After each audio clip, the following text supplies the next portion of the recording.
예, 제가 부서 신도에 얘기하지만 조금만 크게 보면은요, 조금 크게 보면 교회를 따질 거예요. 교회를 따질 거예요.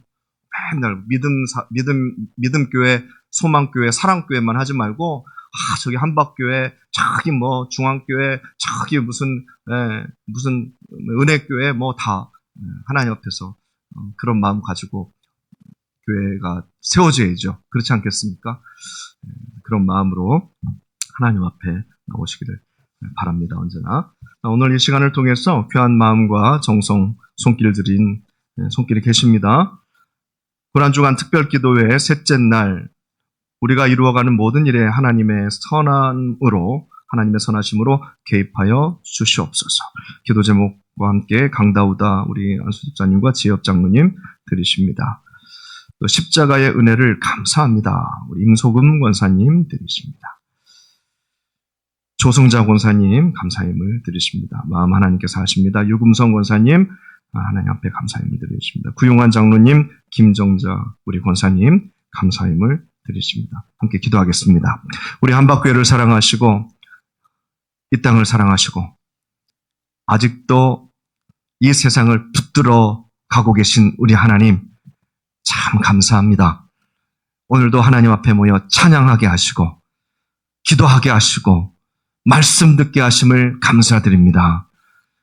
주일 아니지만 특별한 날로 생각하여 하나님 만나러 왔습니다. 말씀 들으러 왔습니다. 듣고 말씀대로 살아 예수 그리스도의 십자가의 승리가 우리의 삶에도 그대로 이루어지기를 원하고 바라여 하나님 나왔습니다. 그 발걸음이 그냥 나오지 아니하고 하나님 귀한 소원 담아 기도의 제목 담아 하나님 앞에 나온 이 거룩한 손길 주님께서 붙잡아 주시고 이 예물에 담겨있는 우리 장로님의 마음, 우리 권사님의 마음, 우리 집사님의 마음, 우리 성도님들의 마음을 주님께서 헤아리시고 그 마음 위에 하늘의 뜻으로 덮어주시고 하늘의 약속으로 꽉 새겨주시며 이 세상에서 정말 힘들고 어려울 때 낙심하여질 때 주님의 그 약속이 생각나게 하시고 하나님께서 아직도 내 손을 붙잡고 있는 그 온기를 느끼며 다시 일어날 수 있는 우리 믿음의 식구들 다 될 수 있도록 하나님 도와주시옵소서. 육신의 건강을 하나님 바라오며 드린 손길이 있습니다. 우리 자녀들의 앞길을 생각하면서 드린 손길이 있습니다. 주신 한박교회 건강하게 부흥케 되기를 원하면서 드린 손길이 있습니다. 또 특별 이 저녁 기도회 기간 동안 하나님의 응답을 기다리며 우리 교우들을 생각하며 하나님 드린 예물도 있습니다. 하나님 하나하나 응답하여 주시고 말씀으로 응답하여 주시고 찬양 가운데 성령 하나님의 음성이 들게 하여 주시고 내 마음 가운데 하나님의 위로하심을 느끼면서 응답의 응답으로 확정하는 마음 허락하여 주셔서 이 세상에서 하나님의 말씀과 응답으로 당당하게 살아가는 이 시대의 말씀의 증거자들이 되게 하옵소서. 더 이상 따라가기 원하지 않습니다. 하나님 이제 앞장서서 주님의 말씀을 증거하며 하나님 나라와 하나님의 말씀의 열매가 내가 되기를 원합니다. 우리 오늘 이 시간 나온 예배자들의 삶을 통해서 하나님의 증거가 되게 도와주시고 하나님의 열매가 되게 하여 주옵소서. 오늘 이 시간 말씀을 나누는 시간에도 우리 하나님 함께하여 주실 줄 믿사오며 날 위해 십자가 지신 예수님의 이름으로 기도드립니다. 아멘. 드린 예물 하나님 앞에 감사히 올리겠습니다. 오늘 주신 하나님의 말씀 먼저 봉독합니다.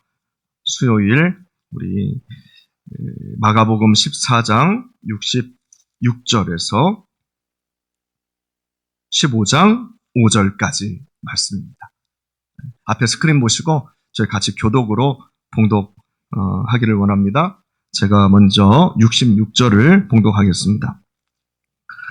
베드로는 아랫뜰에 있더니 대제사장의 여종 하나가 와서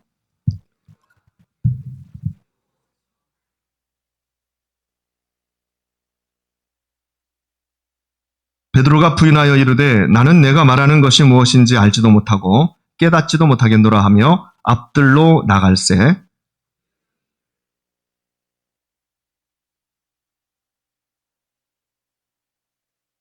또 부인하더라. 조금 후에 곁에 서 있는 사람들이 다시 베드로에게 말하되 너도 갈릴리 사람이니 참으로 그 도당이니라.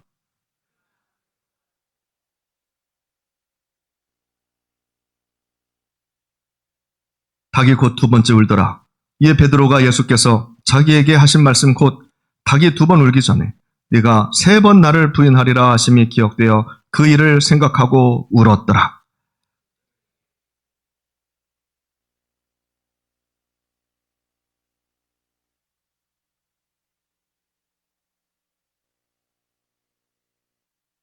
빌라도가 묻되 네가 유대인의 왕이냐? 예수께서 대답하여 이르시되 내 말이 옳도다 하시매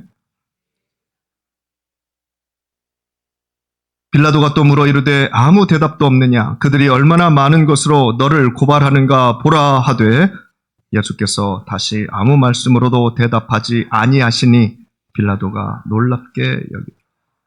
아멘, 아멘.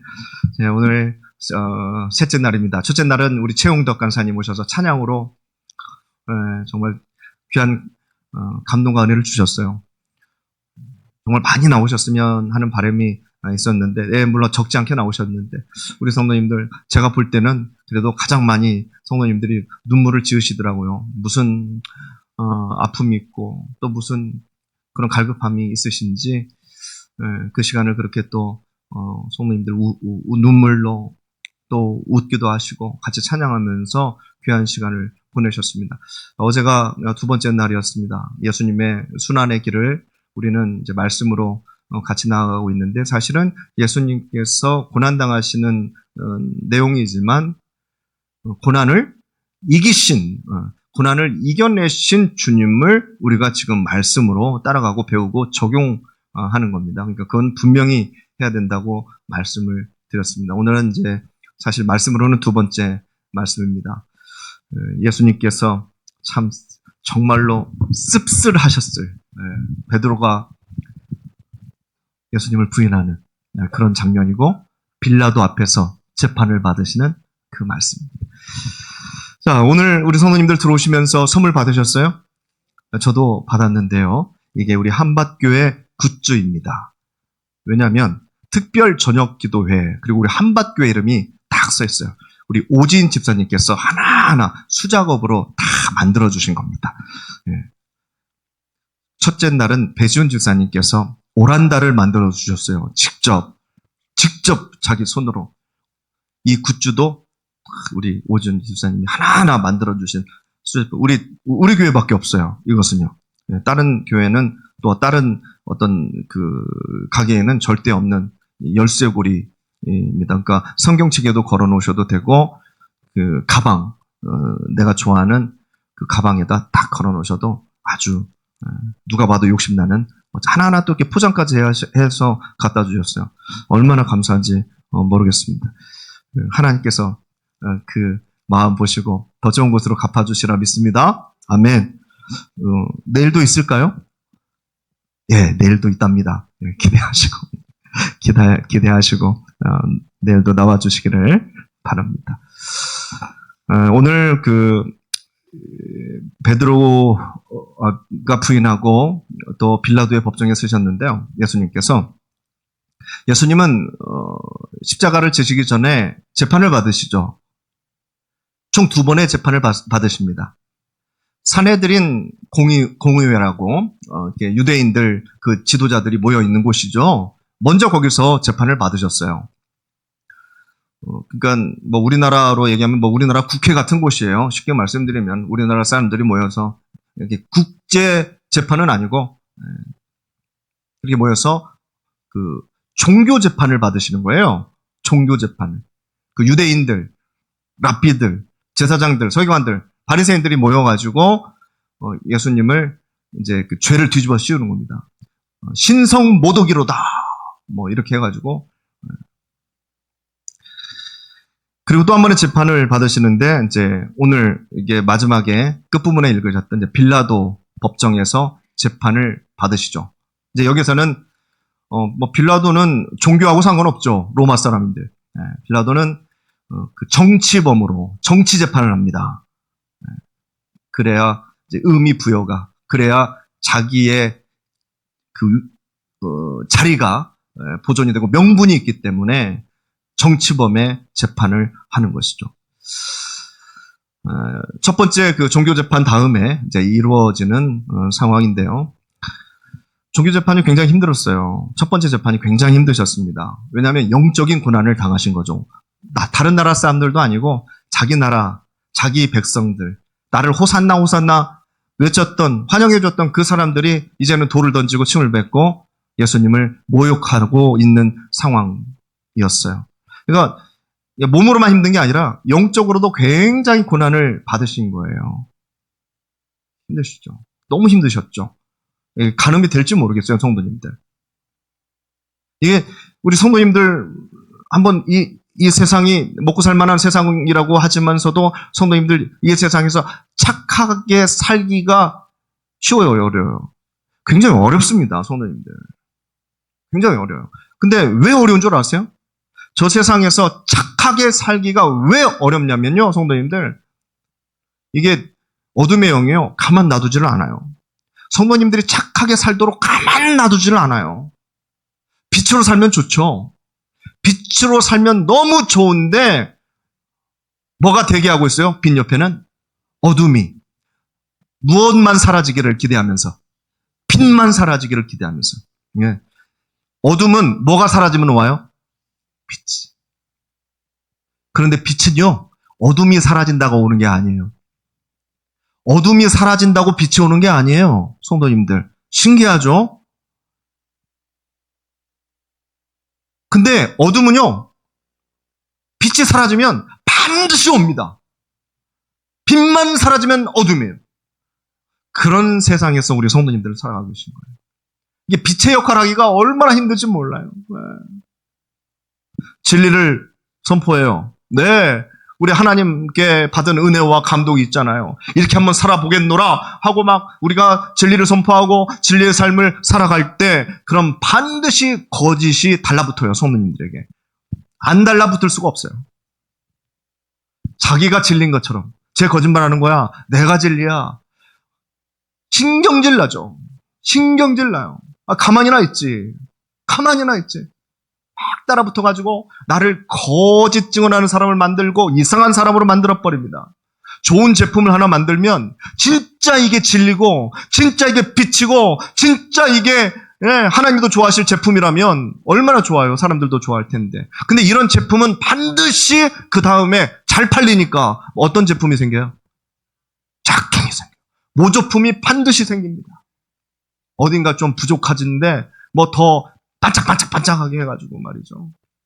더 싸게 뭐 해서 막 만들어요. 세상은 그렇습니다. 성도님들이 열심히, 성도님들이 말씀대로, 성령님이 주시는 감동대로 살려고 했을 때 반드시 고난이 따라옵니다. 그 고난을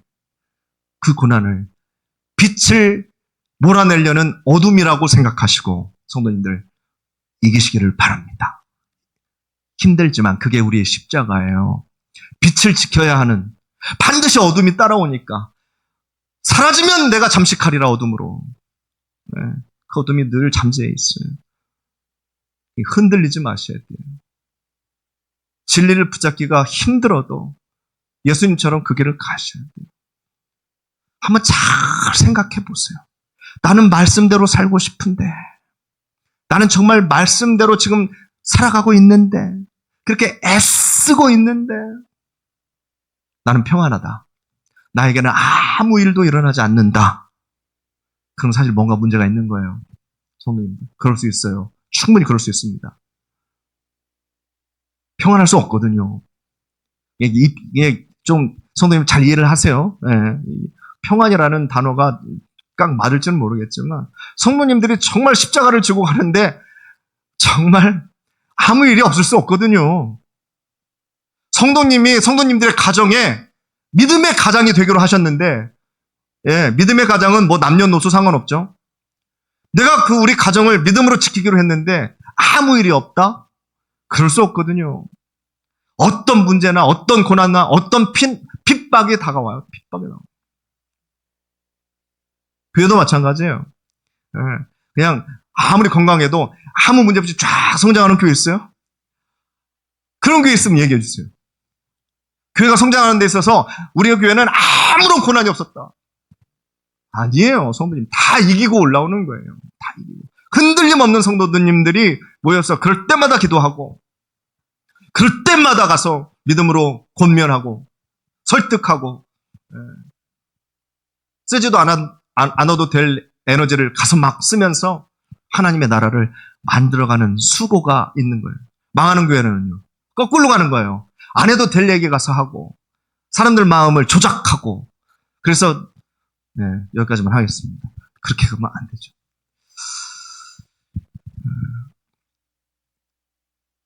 세상이 그런 세상이에요. 거기서 살고 있어요. 적절히 타협하면서 사시는 분들은 그 문제가 없어요. 고난도 별로 없어. 알아서 적절히 들어갔다 나갔다 들어갔다 나갔다 교회 생활도 그렇게 하고 믿음 생활도 그렇게 하고 성도님들과 성도님들의 이 관계도 그렇게 하니까 큰 갈등도 없어요. 웬만하면. 그런데 아니면 대충 협상해서 이렇게 살아가는 성도님들 아니라면 그런데도 평안하다면 목사님 내가 보니까요 저분은요 정말로 말씀대로 살아요. 내가 보니까 말씀대로 살고 노력해요.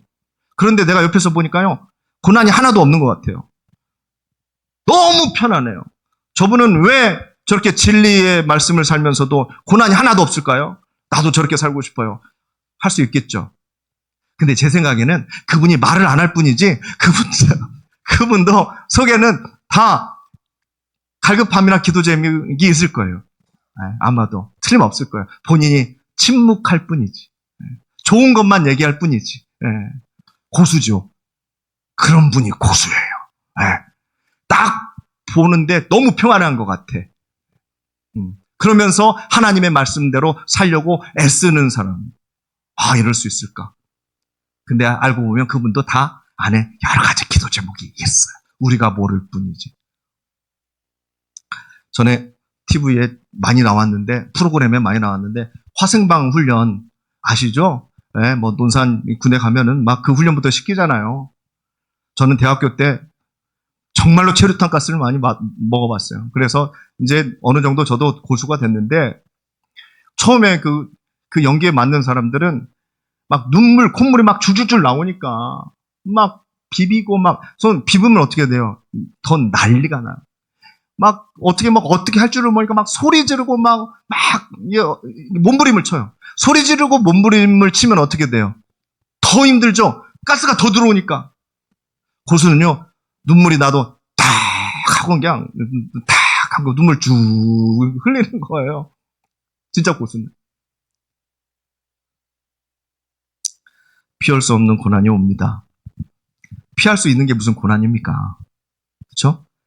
피할 수 있는 게 뭔 고난이에요? 그건 고난이 아니에요. 피할 수 없으니까 고난이죠. 그런데 거기서 난리를 치면 더 힘들어지는 거예요. 참아야지. 어제 말씀이 그 말씀이었잖아요.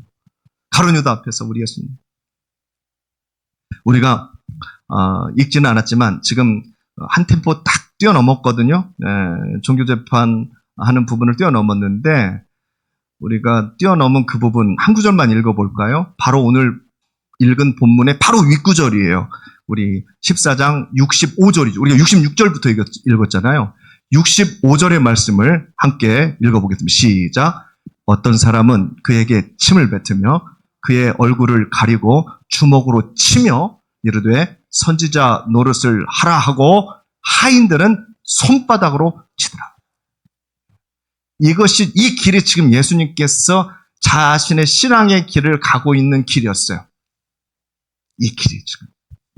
예수님께서는 지금 그 고난의 한가운데로 들어가고 계십니다. 계속. 그 한가운데는 뭐가 있죠? 십자가가 있죠. 한가운데. 거기까지 지금 가운데로 들어가고 있는 길이에요. 그 길이 굉장히 힘든 길이죠. 예수님의 길 중에. 십자가로 부르신 길이 자신의 길인 걸 예수님은 아세요. 그래서 그 길로 지금 가고 계세요. 우리는 어떻게 해야 돼요? 우리는 구경만 해야 될까요? 아니죠. 우리도 따라가야죠. 그게 바로 이 한 주간의 우리의 목표예요. 예수님의 그 십자가를 붙들고 따라가는 거. 예수님만 부른 게 아니라 우리도 부르셨다. 그런데 무서워요. 무서우면 어떻게 되죠? 피하겠죠. 예수님은 안 무서웠겠어요? 예수님은 괴롭지 않으셨겠어요? 예수님은 아프지 않았겠어요? 그래도 예수님은 가운데로 가요. 가운데 십자가가 자기를 부르고 있으니까 십자가의 부름에 아멘하고 가는 거예요. 침묵하면서. 난리 피지 않으면서. 막 쓰리고 아프고 막 괴롭고 심적으로는 막 폭발할 것 같은데 제자들 다 도망가 버리고.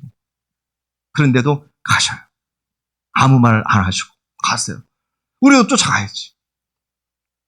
오늘 말씀이 베드로가 예수님을 3번이나 부인한 바로 그 장면. 성도님들, 이게 성경에 기록이 됩니다. 재밌죠? 이게 사실이 성경에 기록이 돼요.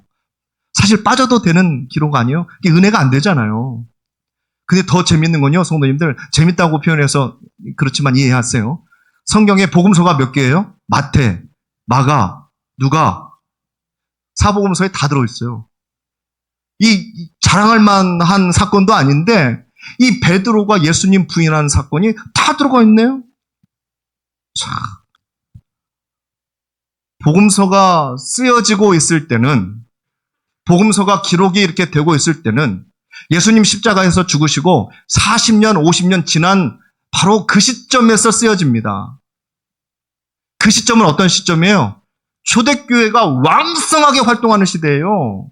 초대교회가 왕성하게 활동하는 그 시대에는 누가 최고로 인정받고 있었어요? 그 시대는 예수님의 제자 베드로하고 사도 바울이 굉장한 실권을 가지고 있었어요. 초대교회 그 당시에 전국적으로 베드로의 배자만 꺼내도 그냥 사람들이 예수님 쳐다봤던 바로 그 시대에 성도님들, 베드로 모르면 간첩이죠.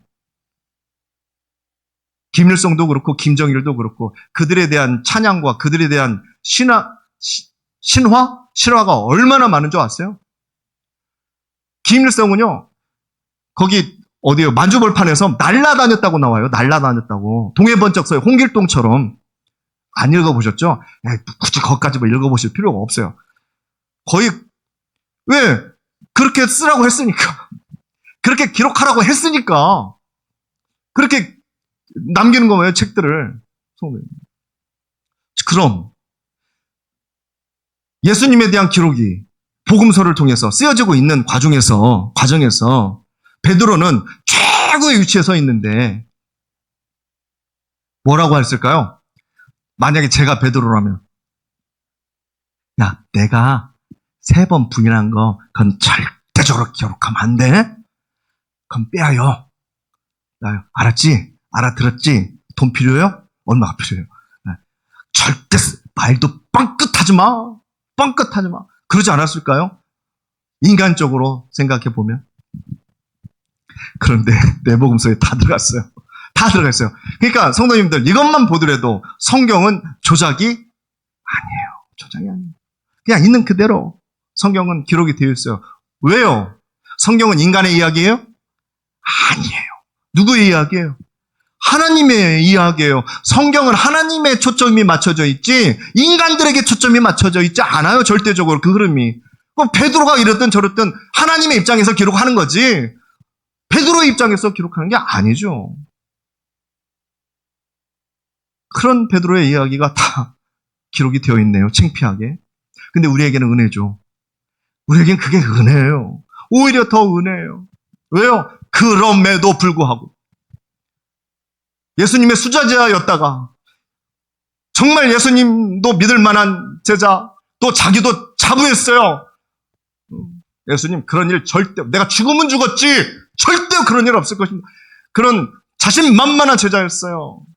그런데 그렇지 않았잖아요. 근데 예수님 마음속에 지독한 상처를 주었잖아요. 그만큼, 말했던 만큼. 가룟 유다도 마찬가지고. 가룟 유다도 상처였는데 말이죠.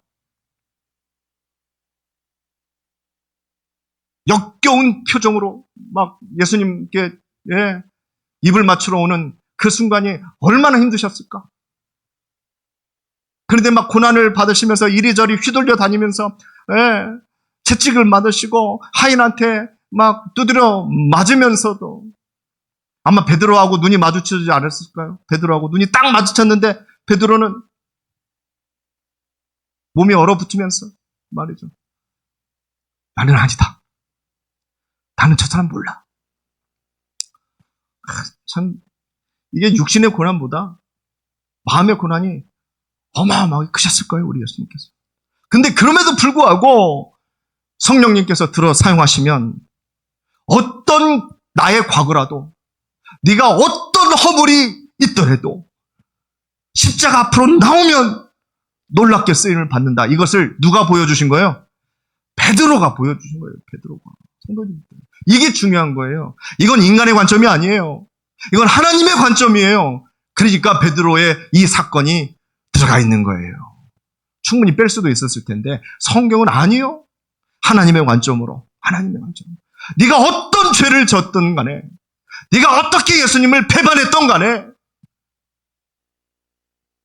자복하고 다시 예수님께 나오면 다시 하나님께 붙들려 쓰임 받으면 놀라운 역사를 살아갈 수 있다. 이것이 성경의 관점입니다. 이게 복음이라고 하는 거예요. 그걸 복음. 죄 지은 사람들에게는 복음이에요. 예수님 부인하신 분들에게는 복음이에요. 그게 성도님들. 복음이에요. 성도님 잘 보세요. 이 제목이요. 엄청나게 고민한 겁니다. 이런 제목 제가 한 번도 해본 적은 없지만 한국교회에서 해보는 건데 체포당하시고 체포되시고 부인 당하시고 십자가에 달리시고 그 다음에 뭐예요? 구원을 완성하시고. 왜 이렇게 썼을까요? 제목을. 굳이 이상하잖아요. 제목이. 진짜 중요한 제목은 안 썼어요. 그 밑에 체포되시고 부인당하시고 십자가에 달리시고 구원을 완성하시고 부활로 구원을 완성하시고 그 다음에는 그리고예요. 그리고 나는 어떻게 할 것이냐. 그리고 나는 그래서 제목을 일부러 그랬어요. 그리고 나는 중요한 겁니다.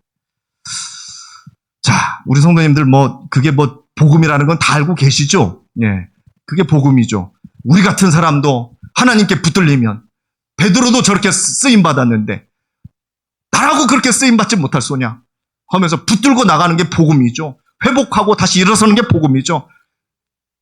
그렇다면 오늘은요 조금만 더 다른 시각에서 말씀을 보셨으면 좋겠어요. 우리는 지금 이 예수님의 말씀을 통해서 예수님의 고난을 쫙 보고 있습니다. 그 고난을 어떻게 이기셨는가, 이게 우리의 관점이에요. 그 고난을 어떻게 이기셨는가. 왜요? 우리도 고난이 있잖아요. 우리도 이겨야 되기 때문에, 우리도 승리해야 되기 때문에 그걸 배워야 됩니다. 네. 예수님은 어떻게 하셨지? 이게 중요한 거예요, 우리한테는. 그냥 놓고 보면 예수님 순한 이야기인데 재판 받으시고 사형을 선고받으시고 그 다음에 수많은 고난을 받으시고 집단으로 린치를 당하시고 그리고 그 무거운 십자가를 지고 골고다 언덕까지 쓰러지고 일어나고 쓰러지고 일어나고 가시고 그리고 못 박히시고 이게 예수님의 순한 이야기거든요. 그런데 그 사이에 성경은 기록을 하고 있어요. 어떤 걸 기록하나요? 어떤 걸 기록하냐면요. 사람들이, 제자들이, 무리들이 주님을 외면하고 주님을 부인하고 그리고 도망치고 하는 이야기들을 사이사이에 기록하고 있어요. 네, 이 재판 받을 때뿐만이 아니에요, 성도님들. 예수님께서 잡히시기 전에 뭐 하셨어요? 겟셋마네에서 기도하셨죠. 혼자 가셨어요? 제자들 몇 명 데리고 갔죠? 예수님께서 뭐라고 부탁했어요? 나는 기도할 거야. 예수님은 막 초죽음이 됐어요, 마음으로. 이제 곧 그 고난을 감당해야 되는데 너희들 깨어있어라. 같이 기도하자. 성경의 말씀에는 내 마음이 심히 고민하여 죽게 되었으니 이렇게 표현을 했어요. 죽게 되었으니 너희는 여기서 머물러 깨어있으라. 기억나시죠? 예수님께서 그 엄청난 기도를 하고 있을 때 이 부탁받은 제자들은 거기서 뭘 하고 있었죠? 주무시고 계셨죠. 제자들은 주무시고 계셨어요. 예수님께서 얼마나 안타까우셨는지 자느냐? 자느냐? 한 시간도 깨어있을 수 없더냐? 한 시간도 깨어있을 수 없더냐? 그렇게 말씀하셨어요. 예수님은 그 순간 굉장히 혼자 기도했으니까 주무시고 계시고 다들 홀로 굉장히 외로워지는 순간이셨습니다. 네, 잡히시기 전에서부터 엄청난 외로움을 느끼셨을 거예요. 나는 이 길을 이제 가야 되는데 혼자 다 감당하고 있거든. 혼자 애들은 막 싸우고 있고요. 남편은 막 그냥 또 오늘도 또 술 진탕 먹고 들어오요. 고주서는 막 이렇게 쌓여 있고 주인 아줌마는 빨리 월세 내라고 하고 있고 나 혼자 성도님들 다 뒤집어 엎고 그냥 나가버리고 싶은데 그러면 우리 애들 어떻게 해? 그럼 이 가정 누가 책임지냐고요? 누가 지키냐고요? 누가 지켜? 이 교회는 누가 지켜요? 고난이 닥쳤을 때 답이 나온다니까요. 고난이 닥쳤을 때 성도님들. 예수님 혼자 싸우고 있어요. 예수님 혼자. 지금 예수님 혼자. 얼마나 외롭겠냐고요. 예수님께서 잡히시는 순간, 딱 잡히시는 순간 12 제자들 중에서 누가 예수님께 다가왔죠? 가룟 유다. 뻔뻔하게도 예수님께 와서 입을 맞춥니다. 그리고 다른 제자들은요. 어제 말씀을 우리가 읽었는데 어제 말씀에 뭐라고 나오냐면 잡히시는 순간 제자들은요. 예수를 버리고 도망하니라. 네, 마가복음에 그렇게 기록이 돼요. 예수를 다 버리고 제자들은 예수님께서 잡히시는 순간 도망하니라. 오늘은 가야바의 그 집 뜰에서 있었던 일. 베드로가 예수님의 제자 가운데 수석제자 베드로가 불을 쬐고 있다가 여종들이 와서 너도 그 도당 아니냐? 나 예수님 모른다. 나 저 사람 누군지 모른다. 부인하는 상황이 기록되어 있습니다. 그럼 예수님은 또 외로워지시겠지. 여기서 끝일까요? 십자가 달리실 때까지 주님께서는 외면당한 이야기들이 중간중간 믿었던 사람들, 따라다녔던 사람들, 예수님하고 외치고 박수쳤던 사람들한테서 받는 그 모멸감 잘 기록이 되어 있어요. 사이사이 되었어요. 왜요? 굳이 왜? 그냥 바로 예수님은 고난 당하시고 예수님은 면류관 쓰시고 재판 당하시고 십자가 끌고 가서 못 박히셨더라. 바로 가셔도 되잖아요. 근데 왜 성경은 굳이 사이사이에 이런 것들을 다 기록하고 있을까요? 왜? 안 그래도 힘들어 죽겠는데. 이거라도 충분해요. 십자가 고난만 해도 성도님들. 성경은 철저하게 예수님의 외로움을 기록합니다. 이 예수님의 외로움. 다 예수를 버리고 도망하는 그 기록 통해서 예수님께서 십자가에 달리실 때까지 계속 외면당하는 이야기를 쓰고 또 기록합니다. 이것이 예수님의 고난이에요. 이게 진짜 예수님의 고난이에요. 철저하게 외면당하십니다. 예수님은. 성도님들. 상상이 안 가시겠죠? 우리가 그때로 돌아가지, 와서 우리가 눈으로 확인하는 분은 상상이 안 가겠지만, 그래도 성경을 통해서 어느 정도는 알 수 있어요. 철저하게 외면당하셨구나. 외로움 겪어보신 분 계세요? 인간들이 당하는 고난 중에 정말 가장 큰 고난 중에 하나가 외로움이에요, 성도님들. 견디기 힘듭니다. 정말 견디기 힘듭니다. 거기서 배신까지 당하면 더 힘듭니다. 그런데 아무리 큰 고난이 와도 누구와 함께라면 한 명이라도 아니면 다만 몇 명이라도 나와 함께 해준다면 그 고난을 같이 나눠준다면 버틸 수 있어요. 좀 더 제가 과장해서 말씀드리면 오히려 그런 고난의 시기가 더 좋았다고 말씀하시는 분도 계세요. 그때가 좋았어. 힘들었지만. 이렇게 말씀하시는 분들도 많이 계세요. 이유는 누구랑 사랑하는 사람과 또 내가 믿는 사람과 그 공동체와 함께 했을 때 그때가 참 좋았지. 예. 왜 좋아요? 뭐 다 힘들었는데 하나에서까지. 그런데 그게 덮는 거예요. 그 고난을. 그 함께함이. 그 믿는 구석이 있다는 것 자체가 인간에게는 엄청 큰 보상이기 때문에 거꾸로 아무도 믿어주는 사람이 없을 때, 다 내 뒤통수를 치고 도망갈 때 성도님들 살 맛이 없어집니다. 살 맛이 없어져요. 예수님께서 철저하게 외면당하시는 그 순간 예수님께서 느끼시는 고통입니다. 아무도 함께하지 않는다는 사실을 인지했을 때 그 자체가 고난이죠. 굉장한 고난이죠. 우리 성도님들 그런 적 없으세요? 네. 말씀마다 상황이 다르니까 그 상황에 따라서 우리에게 적용해 보는 거예요.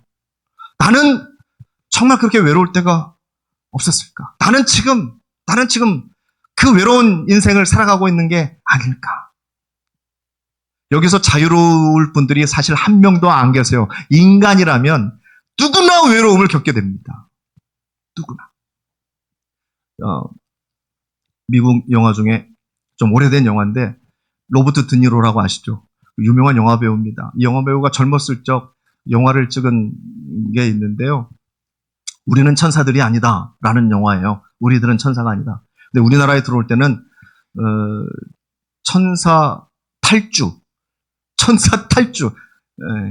라는 제목으로 들어왔어요. 뭐 데비 무어라는 그 예쁜 여인도 젊었을 때 나오는 영화인데요. 두 명의 로버트 드니로하고 또 유명한 그 사람 두 명이 나와서 그 감옥을 어떻게 탈옥하게 돼요.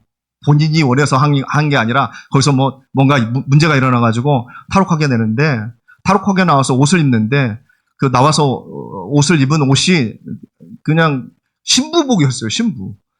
예. 성당의 신부님 옷을 입게 된 거예요. 두 명.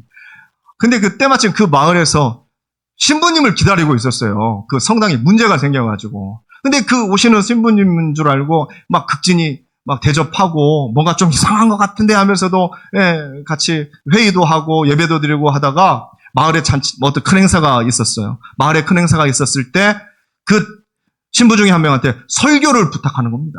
설교를. 성도님들, 갑자기 설교를 부탁하면 저도 힘들어요. 그거는. 목사님 저도 힘든데 그 사람들은 목사도 아니잖아요. 뭐 죄수들이에요. 죄수들. 근데 로버트 드니로가 옆에 있는 그 친구한테 네가 가는 거 하고 가서 딱 그 높은 데 올라가가지고 마을 좀 사람들 다 모여있는데 광장에서 설교를 하는데 설교를 할 수가 있나. 말이 막히는 거죠. 떠듬떠듬. 그러다가 성경책 가운데에 바로 전에 받아놨던 전단지를 보게 됩니다.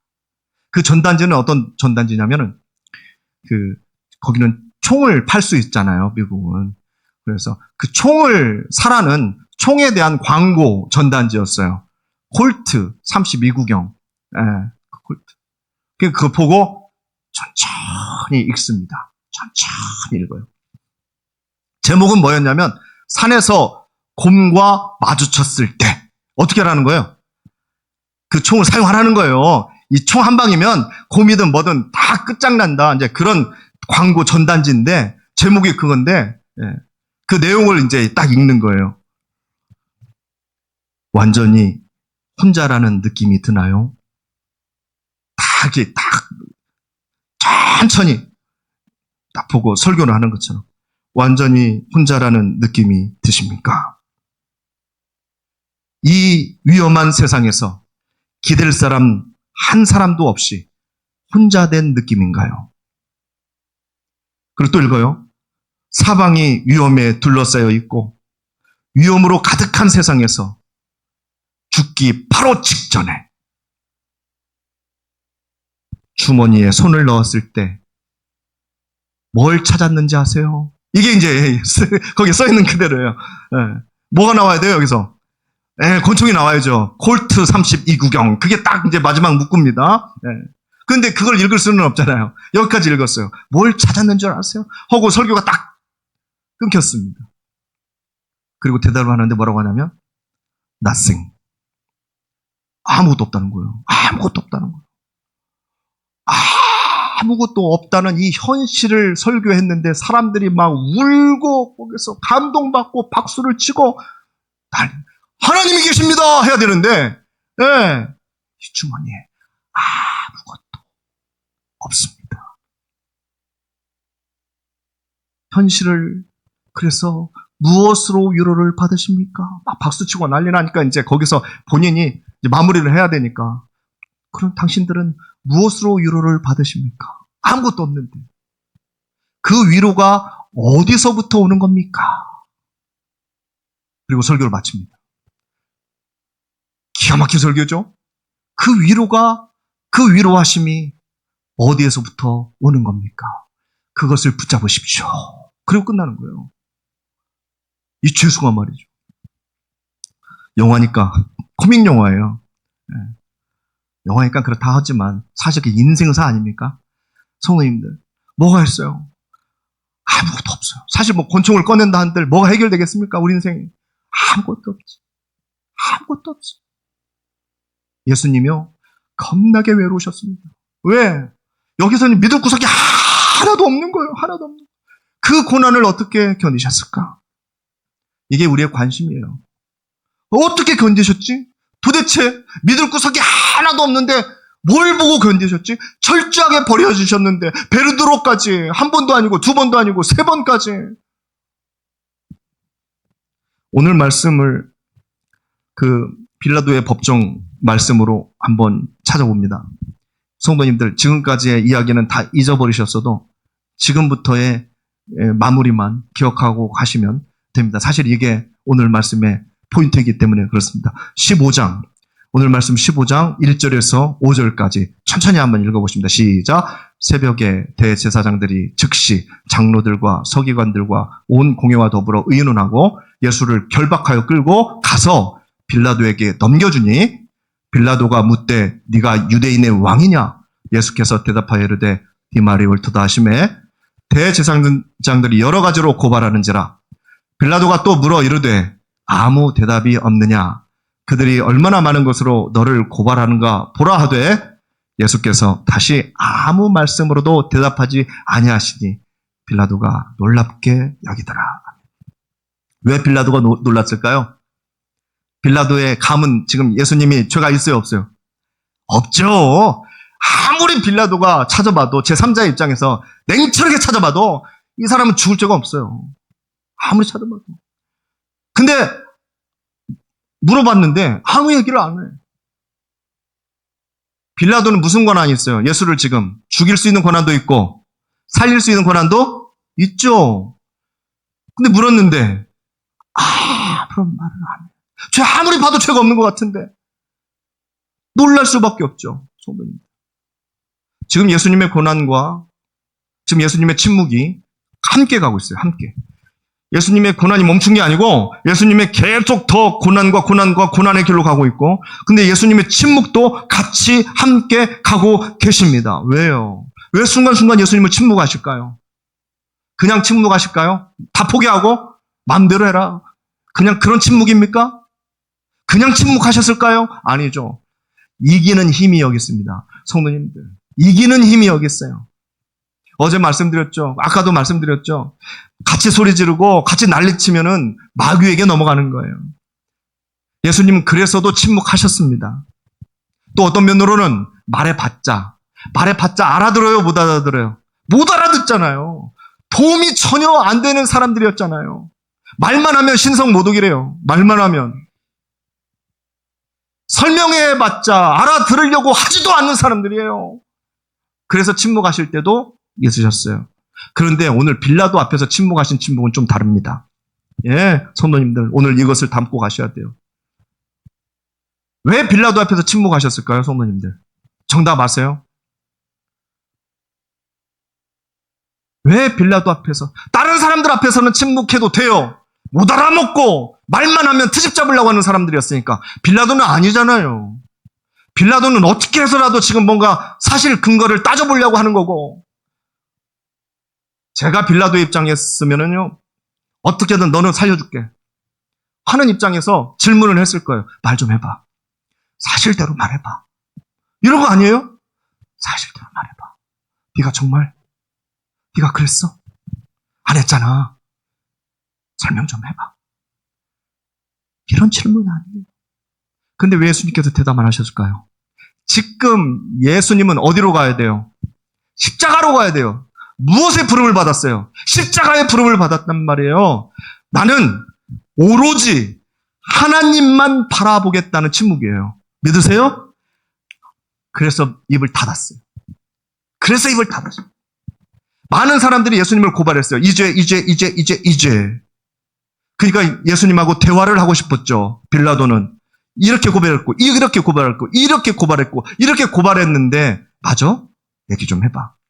정말 네 죄가 무엇인지 알고 싶다. 좀 더 하면은요, 도와주고 싶었어요. 도와주고 싶었다는 거예요. 잘만 하면 살려줄 수도 있는 상황이에요. 성도님들 생각해 보세요. 죽이지만 않아도 어디예요? 네? 맞았다고 쳐요. 네. 앞으로 더 맞을 수 있다고 쳐요. 아니면 뭐 몇 년 감옥에 썩는다고 쳐요. 죽지만 안 해도 어디예요, 그게. 죽지만 안 해도. 그러면 어떻게 해요? 예수님은 누굴 붙잡아야 돼요, 지금? 빌라도를 붙잡아야 되잖아요. 그럼 말해야 돼요, 안 해야 돼요? 해야 되잖아요. 이게 지푸라기가 지금 떨어졌는데, 잡아야지. 안 잡아. 안 잡아요, 예수님은. 우리 같으면요.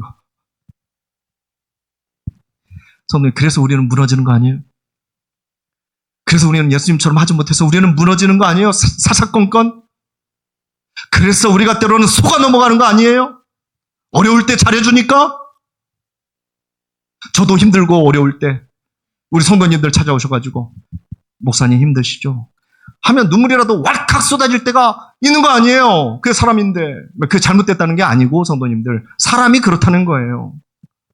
근데 지금 예수님은 철저하게 외롭게 해서 코너에 싹 몰아놓고 정말 코너에 몰아놓고 몸으로 마음으로 다 망가지게 해놓고 그때 빌라도가 와서 묻습니다. 얘기해봐. 잘하면 살려줄게. 그런 상황 아니에요. 그 외로움 속에 찾아든 작은 도움의 손길. 그런데 예수님은 침묵하십니다. 입을 다무셨어요. 왜요 도대체? 왜 도대체? 한마디라도 하시지. 예수님의 마음은 이거예요. 사람 보지 않겠다. 나는 하나님만 보고 가겠다. 사람 의지하지 않겠다. 하나님만 의지하고 가겠다. 이것이 지금 예수님의 의지입니다. 예수님의 신앙이에요. 성도님들, 십자가가 그거 아닙니까? 십자가가 뭐예요? 오직 하나님만 바라보고 가겠다는 거예요. 십자가라는 것은요, 사람 보면서 올라갔다 내려갔다 하는 게 십자가가 아니에요, 성도님들. 얼마나 많은 포기가, 우리 인생에서 포기가 동반되는지 몰라요. 십자가는 그래요. 네? 수많은 것들을 포기해야 돼요. 그래서 외로운 길 아니에요. 그래서 외로운 길이 바로 그거예요. 누가 인정해줘요? 누가 알아줘요? 성도님 아파 보세요. 알아줘. 아픈 사람만. 근데 그 길을 가는 거잖아요. 이 고난을 통해서 내가 어떻게 해야 되는지 하나님 앞에서 그게 십자가예요. 그 외로운 그 순간 여전히 나와 함께하는 하나님을 느끼게 됩니다. 그게 십자가라는 겁니다. 그게 십자가라는 거예요. 고난인데 은혜가 막 밀려오는 거죠. 그게 십자가라는 거예요. 세상 사람들은 십자가를 무서워합니다. 왜요? 사형의 극형 중에 가장 극형이니까. 괴롭고 힘든 거니까. 그것도 많은 사람들이 보는 앞에서. 그런데 우리는 어떻게 해요? 그 십자가를 붙들려고 하잖아요. 우리는 붙들려고 해요. 왜요? 외롭고 힘들고 아무도 안 알아주지만 그 십자가를 붙들 때 하나님의 은혜가 쏟아지니까, 내가 살아야 되는 이유를 알게 되니까, 아무도 알아주진 않지만 내가 살 이유가 거기에 있으니까 하나님이 나를 알아주신다는 것을 증명하게 되니까 우리는 십자가 먼저 딱 붙드는 거예요. 그리고 하나님 한 분이면 충분합니다. 이것을 고백하게 되죠. 하나님 한 분이면 충분합니다.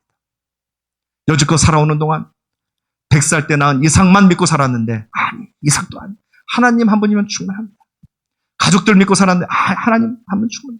내 명예와 내 인기와 내가 가진 권력과 내가 그동안 모은 재산만 믿고 살았는데 아니, 하나님이면 충분합니다. 주식 내려가도 좋고 올라가도 상관없습니다. 하나님이면 충분합니다. 부족함이 없습니다. 부족함 없네. 이렇게 고백하는 거예요. 아무리 많은 세상, 아무리 많이 모여있는 사람들 가보세요. 세상 모임 가보세요. 성도님들 채워지지가 않아요. 채워지지가. 오늘 이 시간, 이 한 주간 동안 예수님의 침묵을 배워보시기를 축복합니다. 네. 예수님의 이 침묵을. 쉽지 않겠죠?